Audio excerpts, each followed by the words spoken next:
Proverbs 7. We're going to read 6 through 23, but I'm actually going to cover the whole chapter, so you bear with me. I know it's a lot of reading, but just bear with me. For at the window of my house I looked through my lattice and saw among the simple, I perceived among the youth a young man devoid of understanding, passing along the street near her corner. And he took the path to her house in the twilight, in the evening, in the black and dark night. And there a woman met him with the attire of a harlot and a crafty heart. She was loud and rebellious.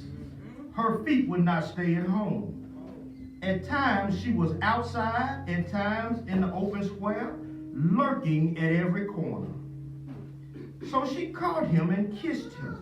With an impudent face she said to him, I have peace offerings with me. Today I have paid my vows. So I came out to meet you, diligently to seek your face. And I have found you. I have spread my bed with tapestry, colored coverings of Egyptian linen. I have perfumed my bed with myrrh, aloes, and cinnamon. Come, let us take our fill of love until morning. Let us delight ourselves with love. For my husband is not at home. He has gone on a long journey. He has taken a bag of money with him and will come home on the appointed day. With her enticing speech, she caused him to yield. With her flattering lips, she seduced him.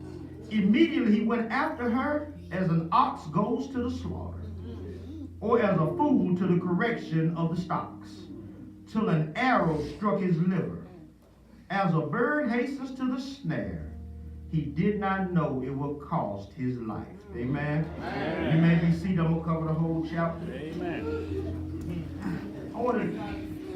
Last week we talked about play with fire and you will get burned. Amen. This week I want to talk about flirting with temptation. Amen. Which is somewhat of a continuation of last week. Amen. Let me pray and we'll get into this. Heavenly Father, I come before you now thanking and praising you because of who you are. Thank you for your goodness, your grace, your might, and your majesty. And I pray right now, Father, forgive me for sins committed by thought, word, or deed. And Father, I pray you now allow me to decrease, that the power of the Holy Spirit will increase. Father, hide me behind the precious cross of Christ. Hide me that you may be seen, glorified, and edified. I pray that the words this morning will penetrate a heart, will give guidance. I pray, Lord, hide me that you may be seen. In the precious name of Jesus, I pray, amen. Amen. So we got a little time. I may go over just a little bit, but if we do, Sunday school teachers, you all can go over too. Amen. But I want to talk this morning from the subject, flirting with temptation. I had the grandkids this past 2 days, and I think one was looking at the ninjas and the other was looking at Tom and Jerry. And it brought back memories of somewhat of an introduction. Tom was the cat, right? Yes, yeah, and and it was a bulldog in there too. Yes, yeah. See, some of y'all been watching too. Yeah. So you watch Tom and Jerry tell your age. But anyway, Tom always used to play with this bulldog, and the bulldog was actually, he had a chain on him. Yeah. And so he would I guess Tom would go over there and realize how far the chain would go, so he would draw a line in the dirt. And so he would always play with the dog, and then the dog run out there and he would jump and the chain would yank him back. Yes. One day the dog got out there, put his paw out there and erased the line and drew the line way back here. So Tom went up there and standing, and the dog, he was like, oh! So the point of it is, he was flirting and teasing with this dog. Yeah. See, a whole lot of us are like, we get close to the line as possible and not try to go over. Y'all already got it. See, but the dog erased it. And so now all of a sudden, now you're within my grasp. Can I help some of you? Some of us are just like that again. we want to play and get close as we can without going over. You know, you ever told kids, don't do something, don't go over there before you know it. They take a little small steps. Then you know what, you take a small step. Didn't I tell you, but kids want to go as close to where you told them not to go. Amen. And I got news for you this morning. There are some of us as it relates to temptation. Some of us get a little too close when we need to be running. Y'all get the gist of what I'm talking about. We've been talking about sexual immorality. We talked last week about it. And it comes from, in chapter 6, Solomon, who was the author, was giving instruction to his son. I told you before, there's wisdom literature and a skill for living. So he was giving him a bunch of warnings in chapter 6, but this actually goes along with that. Last week he was warning him about adultery. Now this week he's still talking about adultery, but he's going to be focusing on sexual immorality in general. Y'all get quiet, but that's all right. So he's giving a warning to his son, and because he loves his son, and Daddy's been around the block a bunch of times. So Solomon was well versed in how to handle women and getting caught up and all that good stuff. He understand what he understood. If he didn't understand anything else, he understood women. So he understood the pitfalls of sexual immorality. So he's trying to school his son. So the first 4 verses. My son, he says, keep my words and treasure my commands within you. Keep my commands and live, and my law as the apple of your eye. Bind them on your fingers, write them on the table of your heart. Say to wisdom, you are my sister, and call understanding your nearest kin. The first 4 verses of the text shows me the power against sexual immorality. What is that power? Obedience to the word of God. See, the reason he gives them that is because they will protect you from sexuality. They're going to protect you from the immoral woman. See, when you are in the word of God and the word of God is in you, it will help you stay away from folk you don't really need to deal with. I said it last week. All you have to do in church is just be quiet and watch and listen. People always want to talk about, I'm blessed and highly favored, I'm mature in the Lord, how come people don't use me? But see, all you got to do is sit back and watch and listen. See, because if you are in the Word, you wouldn't bring some folk to church and to your mama's house if you was in the Word. Because the Word does not represent who you brought. What I'm trying to say, when the Word of God is in you, you act differently. So your actions and your choices let me and other believers know where you really are. That missed that. See, but when you got the Word, it guides you. It'll tell you that one's not for you. That one's not for you. Y'all quiet, but that's all right. But see, the Word. So he's trying to tell him, you need to hold on to my teachings. Hold on to these commands I'm telling you. Hold on to these words because they will keep you from the immoral woman. They will not only keep you from her, in verse 5, they will not only keep you, they will protect you. Look at verse 5. That they, what? The commands and teachings. Because if you go back in verse 2, it says, keep my commands and live in my law as the apple of your eye. It's talking about the pupil. See, when the word of God guides your eyesight, you'll make better decisions. That's why some people ain't got married yet, because God is still working on your eyesight. But let me go back a little deeper. He's working on your heart, working on your mind, so you'll be able to recognize a good one when they come. Some of y'all done ran into some folks you probably gonna be with, but your mind ain't right. They don't look good to you yet. Well, when the word of God guides your seeing, it guides your being. So the word protects you from, verse 5, that they may keep you from. The word keeps you from. If we had the word in us like we said, we wouldn't experience the heartache and heartbreak that we do. But anyway, because the word would have kept you away from that person anyway. He said that the word may keep you from the immoral woman, watch this, from the seductress who flatters with words. The word will keep you from an immoral woman and a seductress. Watch this. It takes a word to counter a word. When Jesus was going through, when Jesus was in the wilderness, every time the enemy came with the word, Jesus came back with the word.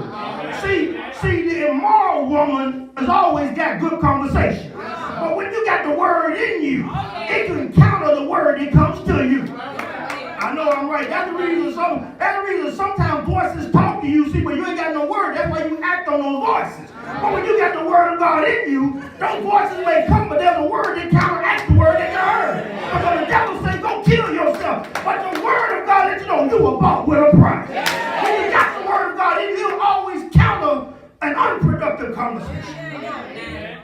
I'm going to go ahead and throw this one in for free. It's starting to feel like preaching now. See, when somebody gives you a proposition, when you got the word of God, a good proposition, you know what the proposition I'm talking about. But when the word of God gets all work in you, you let you know that proposition ain't of God. I ain't got to talk to my mama, my daddy, nor my pastor. I know right now that is it. Amen. See, but when the word in you, Psalms 119 verse 11 said this way, your word have I hid in my heart, that I might not sin against you. See, when the word of God is in you, you won't do something. Because Jesus always, I love that passage. If you love me, keep my commandments. See, but you got to understand. See, if you don't love the person who the words come from, it don't mean much. Y'all missed that?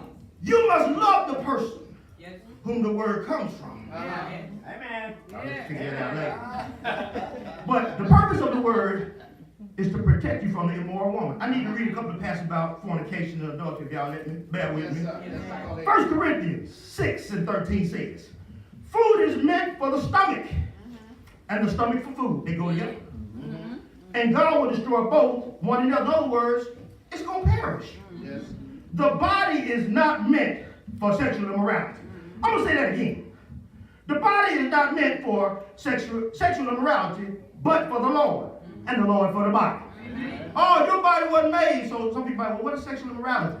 Anything outside of marriage. Fornication, adultery, you take your pick. Anything outside of a ring on your finger and you having sex is immorality. He's saying here the body is not meant for sexual immorality, but for the Lord. Y'all got quiet. 1 Corinthians 6, 15 through 16 says it this way. Don't you realize that your bodies are actually parts of Christ? Should a man take his body, which is a part of Christ, and join it to a prostitute? No. And don't you realize that if a man joins himself to a prostitute, he becomes one body with her? For the scriptures say the two are united in one. Those who have been in Bible study, y'all are doing good to say. Now you say you saved, right? Now you say you saved. Jesus lives in you, right? Come on, talk with me. You say you saved. Jesus lives in you, right? So you want to go and slip and dip. You go while you in your action. Guess who's laying right there with you? Jesus himself. He ain't asked to go right there. Brothers, while you doing your thing, the Lord is right there. He didn't. But the last time I checked, He's holy. So you taking a holy God who lives in you to go do something He ain't got. He didn't sign up for that. Mama, why you laying there? Oh, come on, baby, receiving. Got no Jesus is right there with you. He asked for that. If I forgot I didn't do like last week. If I offend you, I'm sorry. I've got that out the way. Let's go have church. So in other words, you're going to join yourself because the two shall be one. Wait a minute, you clean and holy, but yet you stepping outside your marriage. Oh, you done came one with this. But wait a minute, if you want the Lord, and you want somebody else, you'd have made him be a part of a threesome. He ain't asked to be about it. I'm going to move right on. He just gave me that one for free. That ain't on the paper. 1 Corinthians 6, 18 through 20. It says it like this. Run from sexual sin. No other sin, hear me, church. No other sin so clearly affects the body as this one does. For sexual immorality is a sin against your own body. Don't you realize your body is the temple of the Holy Ghost, who lives in you and was given you by God. You do not belong to yourself. For God bought you with a high price. So you must honor God with your body. I just saw something right here. I think I need to say it. So you don't belong. He just says that you don't belong to yourself. All right. Preach now. Means you belong to God. And when you get married, you belong to that spouse. You belong. Now you're trying to belong to everybody else too. But he paid a high price. So you need to honor your body. So in other words, just a little dipping and dabbling does do a whole lot of harm. Because it says that this affects your body. Then people wonder why they're running around with stuff that time won't even cure. They got stuff out now, penicillin, antibiotics, don't even, they like, what are you? Y'all better read. They got some sexually transmitted diseases out there. They laugh at penicillin. What are you? They got stuff out there now they ain't got no cure for besides AIDS. Everybody's afraid of catching AIDS. They got some stuff out there that will stay with you. Y'all quiet. It lays dormant. Then all of a sudden he comes and say, hey, how you doing? I'm sorry, though. I'm sorry, though. You feel all right now. So this woman. So the word of God keeps you from the immoral woman. From the seductress who flatters you with her words. So the text shows, number one, the power against sexual immorality. The next thing it shows me protection from sexual immorality. I want to go to the next one. It talks about the path of sexual immorality. Now, verses 6 through 23. Solomon he's told him all of this. Now he's going to tell them of a story that he saw somewhere in his life. So 6 to 23, Solomon is giving a visual of the pathway to sexual seduction and destruction. So when I read this is what he saw that actually happened. We talk about this point as the path. First he says, verse 6, for at the window of my house I have looked out through my lattice, meaning my curtain. Verse 7, and saw among the simple, I perceived among the youth, a young man devoid of understanding. First thing we need to see is the character of the person called simple. Simple does not mean stupid nor idiot in this context. It means an inexperienced, naive, or gullible person. Y'all still with me? Yes, sir. So it's not that the simple person is stupid, but they inexperienced, naive. You know how young your hormones get to talking to you, and can't nobody tell you nothing. You think you know everything there is about it. Then you run out there and get your feelings hurt. Y'all got it. It said he saw a group of simple-minded folk. He said he saw a young man devoid of understanding. In other words, this guy was young and experienced. He was a feather brain. Yes, sir. I ain't gonna go there. But now, he talks about the simple, and look at this, the way this simple guy goes. He flirts with fire. Verse 8. Passing along the street near her house. Passing along the street near her corner. Her corner. Taking the road to her house. In the twilight of the evening, at the evening time of night and darkness. Watch this. Flirting with our house. Look at his path. First of all, he's simple-minded. He would hang with simple-minded guys. He lacks understanding. He got the wrong mindset.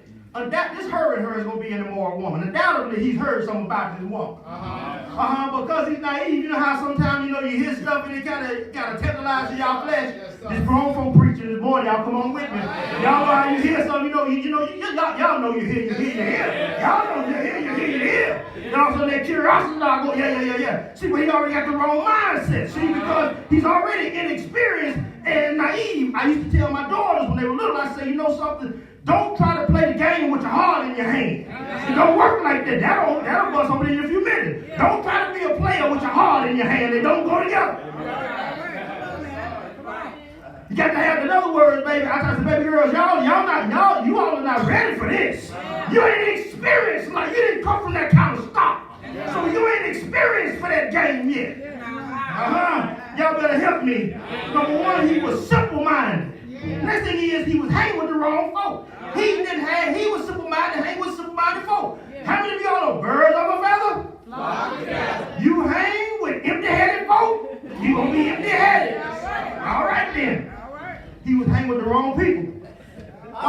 He's flirting because he started hanging, he was in the wrong place.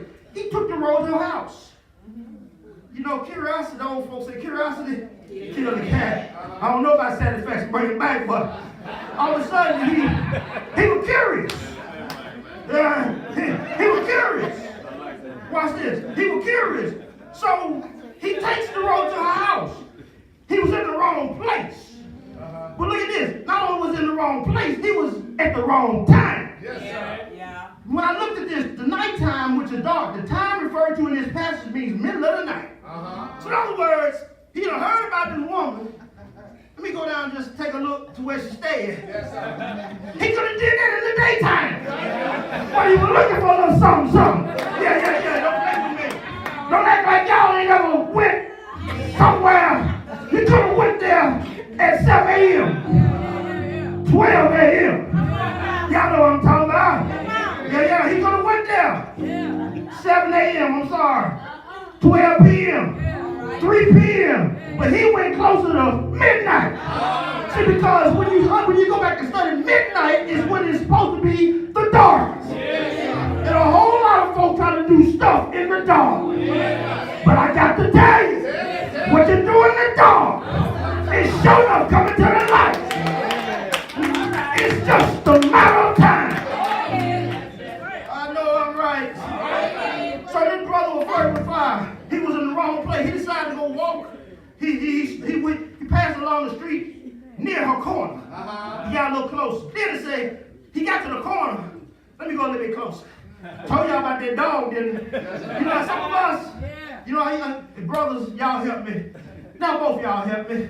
You know, she called your name, you get a little close. Now all of a sudden, then the woman get off work, you just happen to drive by, see where she lives. You know, you women, you know, the guy say something to you, and all of a sudden you just happen, your car you just sitting in the parking lot just waiting today for some reason. Just hoping he say something to you. See, we get close. But like the brother, he walked to the corner. Then he said he took the road to her house. Yes, sir. But it took some thinking, because why would you be out at midnight? Premeditate. Yeah. But see, in my message, see, because when you look for something, you probably gonna find something. But the something ain't gonna be what you were looking for. All right. You know, he walks. He's flirting with fire. We look at the path. Now let's look at the predator. Now he's walking. He's looking. It's midnight now. He's telling the story. He's walking. Now, who up at midnight? Yes, sir. She was up at midnight. Let me help y'all with something. This is a free past experience. See, when your flesh is working out, when your flesh is being bothered over here, and you really intend on finding somebody, the enemy letting somebody else's flesh work on the same side. Personal experience talking now. When you get all of a sudden, you know that little button is pushed, and you say, I'm on the prowl. Something prowling for you too. We're both working on this. I told y'all last week, when you got somebody in the flesh on this hand, and somebody on the flesh on this hand, you get a bonfire. So he walks. Verse 10. It says, and behold, the woman meets him. What you doing up at 12? Looking out the window anyway. Look at this. She's on the prowl too. Yes, sir. She has no shame. Proverbs 30 says this. This is the way of an adulterous woman. She eats and wipes her mouth and says, I've done no wickedness. See, immoral folk don't have no shame. She go out and she meets him. Watch this. This is what I need y'all to understand. I hope I heard about feeling, but it says, behold, a woman meets him dressed with the attire of a harlot. I need to let you know, she wasn't a prostitute, she was married. Yes, sir. But she's up. She sees him. She puts on certain seductive clothes. Yes, sir. She's dressed like a harlot because she's on a mission. I got to go there. Yeah, go. Isn't it strange how some of y'all dress? All right now. All right.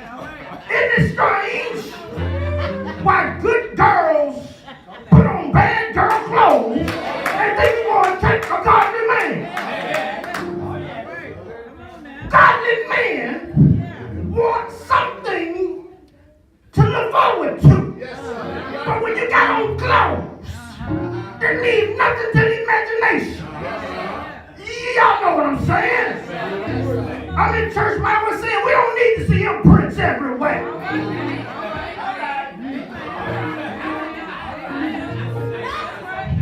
We don't need to see varicose veins in every other vein.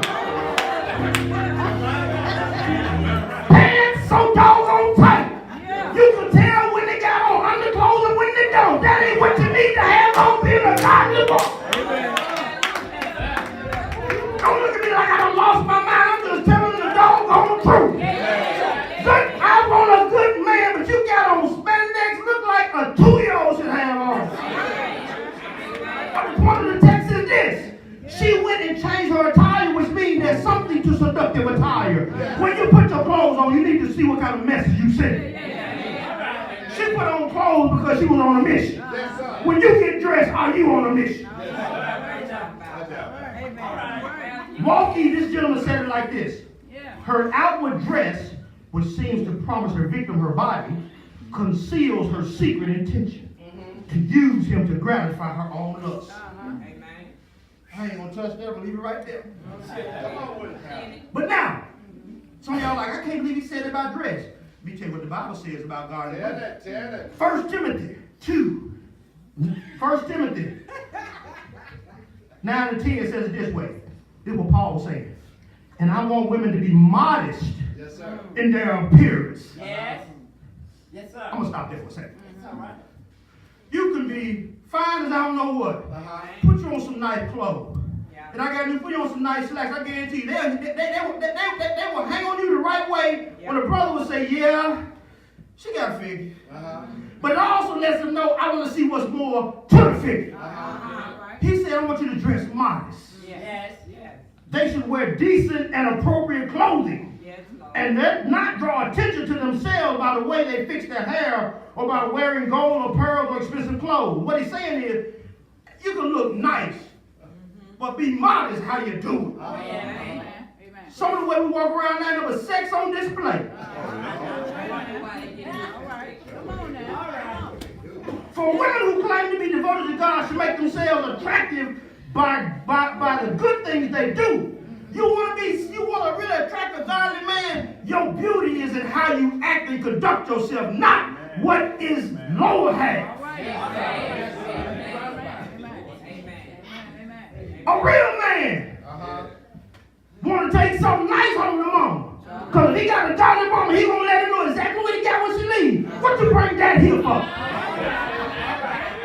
That's why they so reluctant to take y'all home to mama. When you want to meet your mama? Not today. When we gonna meet your family? I don't know. That's an indication you ain't on the right list. But let me hurry get on with here. Look at this. She ran out to meet him, but she went and put on prostitute clothes. And why? Because she wanted to seduce him. Yes. All I'm trying to say in a very humorous way, when you wear all this stuff, it's seductive. It gives the wrong message. Don't be a good girl wanting a good guy wearing bad girl clothes. Then it said, behold, the one meets him with this attire of a harlot. But look what it says, and a crafty heart. That means a guarded heart. It means she is quite insincere in all she is going to do with this youth. In other words, there ain't nothing but sex to her. Right. So when you start flirting with folk, you think all that, it ain't nothing but sex. She's guarded her heart, but the inexperienced and naive going over there wide open. She loved me. No, she don't. See, players got their heart guarded. They let you know you ain't nothing but what we get ready to do. All right. Now, I want to talk about a woman. Verse 11. It says she is loud, wayward, rebellious. Her feet do not stay at home. Watch this. She is not content with her husband. Marriage are the duties of a wife. She is likened to a stubborn cow they talk about over in Hosea. This woman is married, but she ain't happy being married. She don't like being married. She don't like wifely duties. I am in church. She just shouldn't have got married. Put it like that. Put it like this here. You might want to be careful who you make a wife and a husband. I'm going to say it like that. I'm going to leave it like that. Look, verse 12. Now in the street, now in the street, now in the market, and at every corner she lies in wait. Instead of home, take care of her husband, she out lurking. She looking for another predator.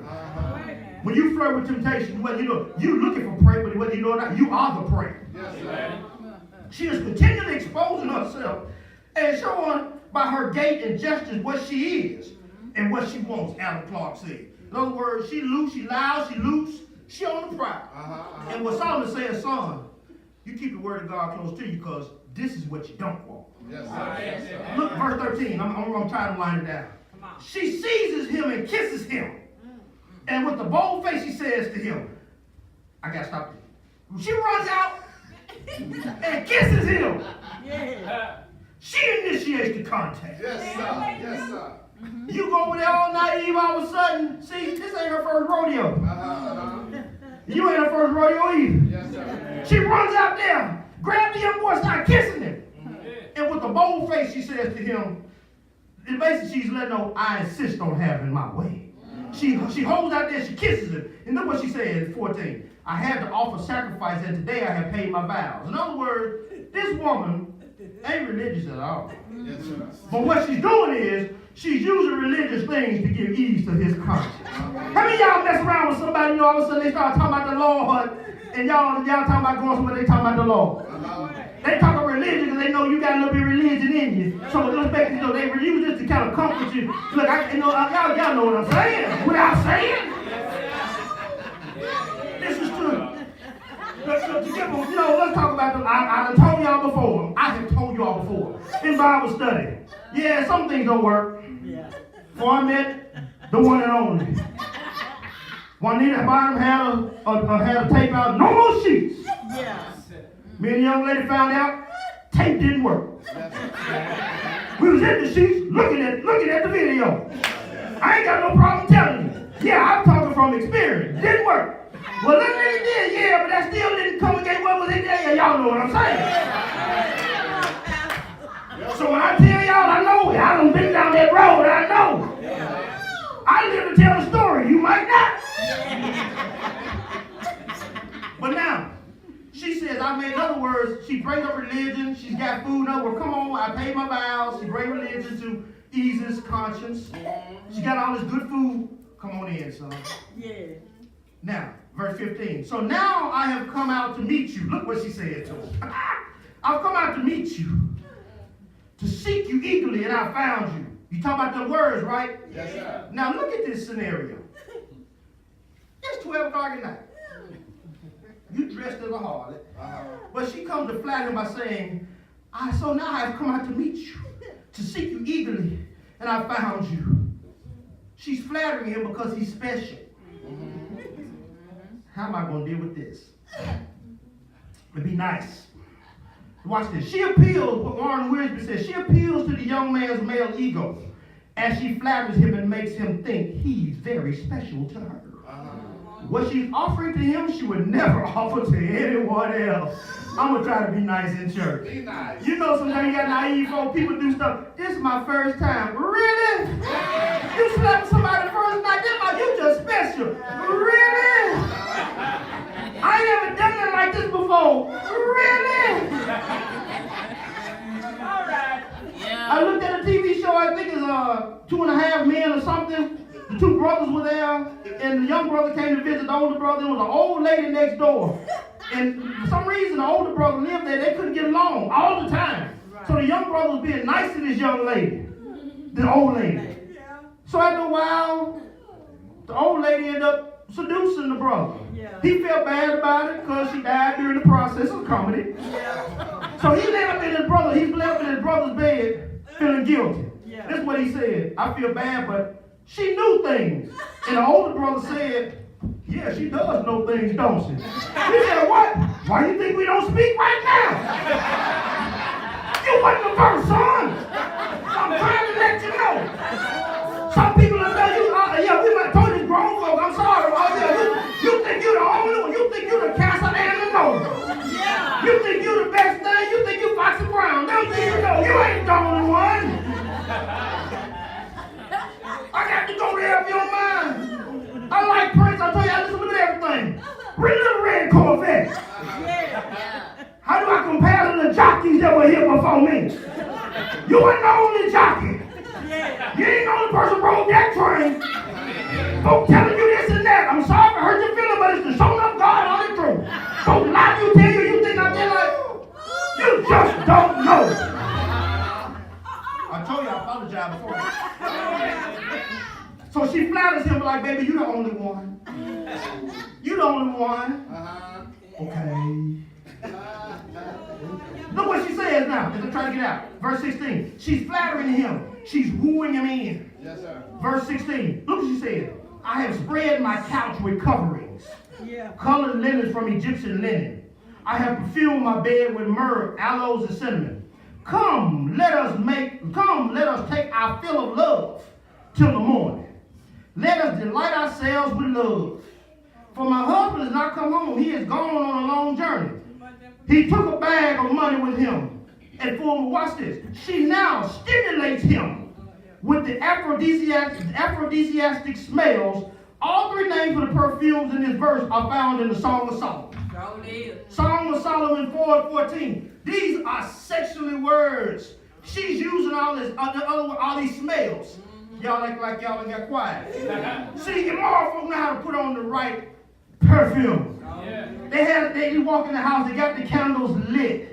They got the best linen on there. You know, they got the perfume, make them smell real good. For some of you women, you go to the brother, got all the cologne you like. You step in the house, he got the wine on the table. Oh yeah, she's just really making it. Y'all miss what I'm saying. She's doing all of this to paint the picture. Now, verse 18, y'all. She says, come let us take our fill of love till morning. Let us delight ourselves with love. When I researched this, it blew my mind. This is paraphrasing what it means. Come, let's saturate ourselves with lovemaking in all its forms.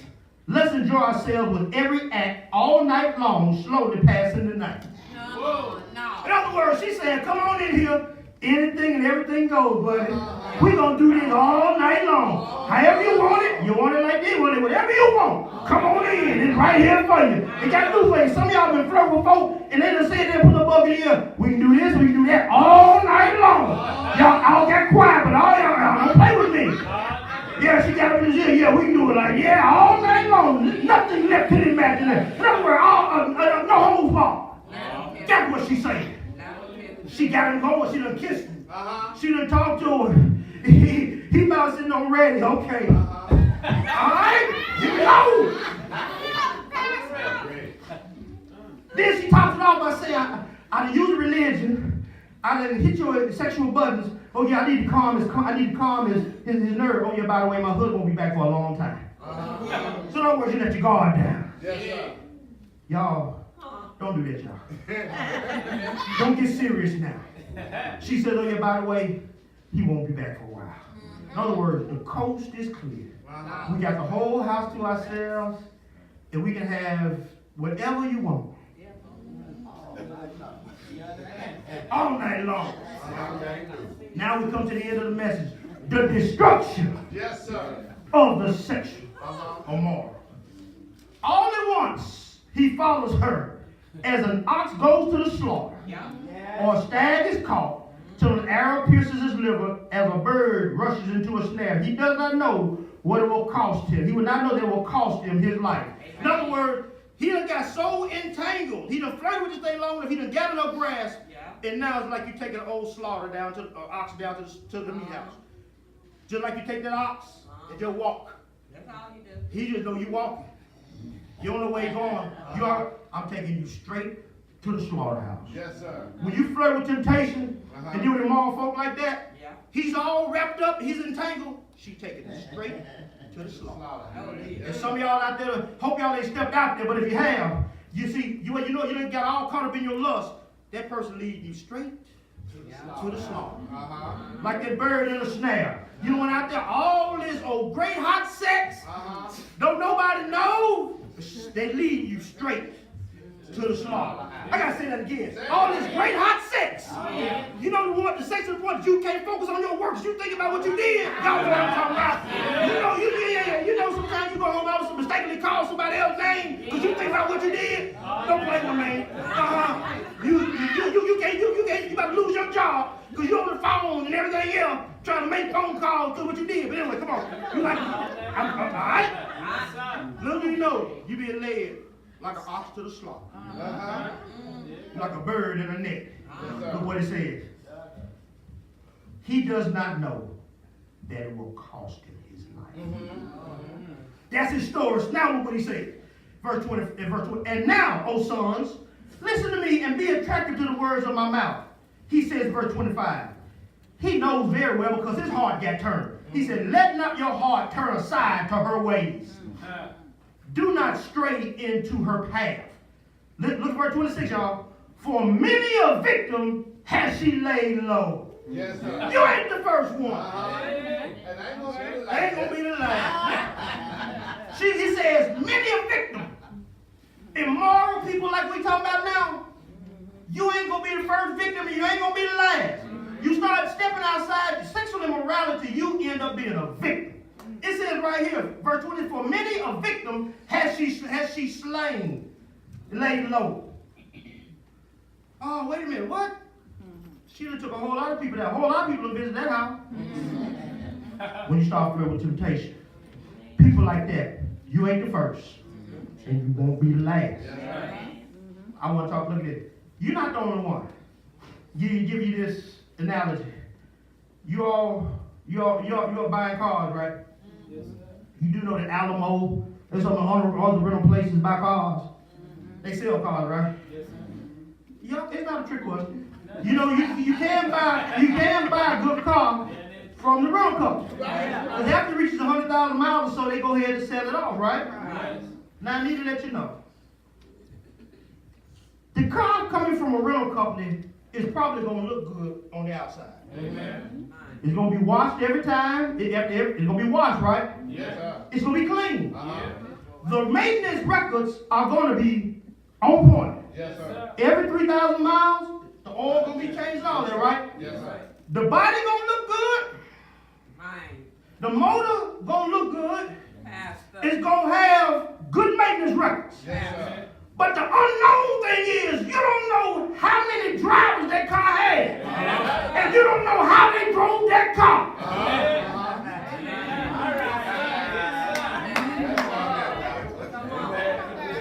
You don't know if they took in that car like it was their own. Or they got it doing 100 miles an hour around every corner. So the bottom line is, you ain't the only driver in the rental car. Stay away from that woman because she's just like buying a rental car. You don't know who the drivers were before you. Amen. All right. Yes, sir. And watch this. It says, read 26. For many a victim has she slain. Watch this. And all her slain are mighty enthroned. Her house. This was her house. Is the way to Sheol, being the grave. Going down to the chambers of death. As I close. Death was the end of this thing. You may not die. You may not die, but watch this, spiritually. If you save out here committing fornication and adultery, spiritually, you in trouble. Why? Because you got to deal with God. Your body was not made for that type of activity. So God gonna deal with you sooner or later. You got to understand, as a God, I'm gonna end it. You got to, as God is our Father. It's like we discipline our children, He disciplines us. You keep running around out there, you're going to get disciplined. Watch this. Let me tell you what it looks like sometimes.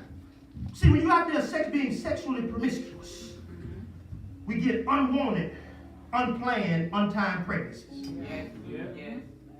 Children are a gift.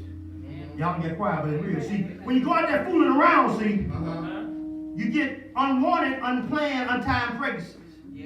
Too many babies by too many daddies. And mamas. In other words, you got baby mama and daddy drunk. When you fooling around, you bringing a child into this world that should have had a home. But because you want to be sexually promiscuous, you brought a child in this world that's going to be, this week you go with me, that week you go with me. Anyway. All these outside kids, then you want to settle down and wait for Mr. Right or Mrs. Right. Want to go out here and live in a kind of way, then you sit back and say, I want the Lord to send me somebody good. Yes. And He can. But you need to think about that while you're being promiscuous. It's tight, but it's right. Oh, yes, it is. God will. But you need to be mindful. You got 7, 8 different kids. I use 10. You got 10 different kids and 10 different daddies. Somewhere along the line, we need to use some good judgment. Being sexually promiscuous. Amen. You may not die like this. You may not die. Watch this. Sexually transmitted diseases. AIDS kills. Uh-huh. Oh, I know. I'm going to use something. Things break. Amen. I'm grown. Y'all grown. See, because y'all look like, I can't believe you said all that this morning. Y'all here worse than that in the world. So don't come and act like you still here so sensitive this morning. I'm talking to you where a lot of folk are. You run around here, all of a sudden you been promiscuous, all of a sudden you get a cough. I don't know what's wrong. My sinus bothering me. All of a sudden you go down to the doctor. You HIV positive. It didn't have to happen like that. But you run around there being sexually promiscuous. You got different types of herpes out there. Some of that stuff, flare up, you ain't thinking about it. So you got some diseases out there that can last a lifetime. Flirting with temptation. 18-year-old, some of you men out there, you want to be a player, you got 18 years of child support. And if you're a woman, you might have 18 years of no child support. Talking about flirting with temptation. Mama's baby, daddy's baby. The brother looking, all of a sudden he finally meets the one of his dreams, but he paying child support for 5 kids. Now he got to work another job to have a good life. Then the woman got up here to have, he love me, he got this baby, he ain't nowhere to be found. Now you got to worry about taking him to the doctor when he's sick. You don't want to got to worry about his insurance. You don't want to worry about buying clothes. Being sexually, y'all got it. Amen. If you for the married folk, you want to step out and do something? Broken marriages. Said last week, you stepping outside your marriage, man, you didn't. Your spouse did not sign up to be made a fool out of. All right. Marriage is about 2 becoming 1, not 3 and 4. Amen. I'll say that again. Marriage is about 1 and 2, not 3 and 4. Amen. You step outside your marriage, you destroy trust. You damage people's emotions. You break up a home that children had. Some kids in a home had a beautiful house, home that lived the dream. Your silliness making them have to live a less of a life than they deserve. Think, look before you leave. Yes, sir. Last as I leave, All right. shame and disgrace. You single? Then you turn around. Some things you can hide. Some things you can't hide. Amen. After about the 3rd month, everybody gonna know. Across their teeth. It's shame. We move past it. As believers, we all move past it. But the fact of the matter, these are some things we didn't have to do. Yes, sir. You're right back. Disgrace. Good upstanding brother in the church. All of a sudden, your name is linked to all of this. Jim Baker. Some other guys. Forgot the person we looked at the other night on Celebrity Swap. The guy, the pastor, forgot his name. He's out there sleeping with male prostitutes. He got help restored, but that's still attached to his name. So this morning, you flirt with temptation. I'm here to tell you. When you flirt with sexual temptation, just like last week, it's a no-win. You play with it, you're going to find yourself like the young man. He may have died, but we die another way. We may not physically die. When you start going out here flirting with sexual immorality and adultery, you lose. I leave you with, you need to understand, when you the Bible lets us know, there's no temptation that is taking you that is not common to man. He says, with the temptation, he will make a way of escape. So what you saying, Pastor? Bottom line is, you can be tempted, but within your temptation, God got a way out if you want to go out. The doors of the church are open. Amen.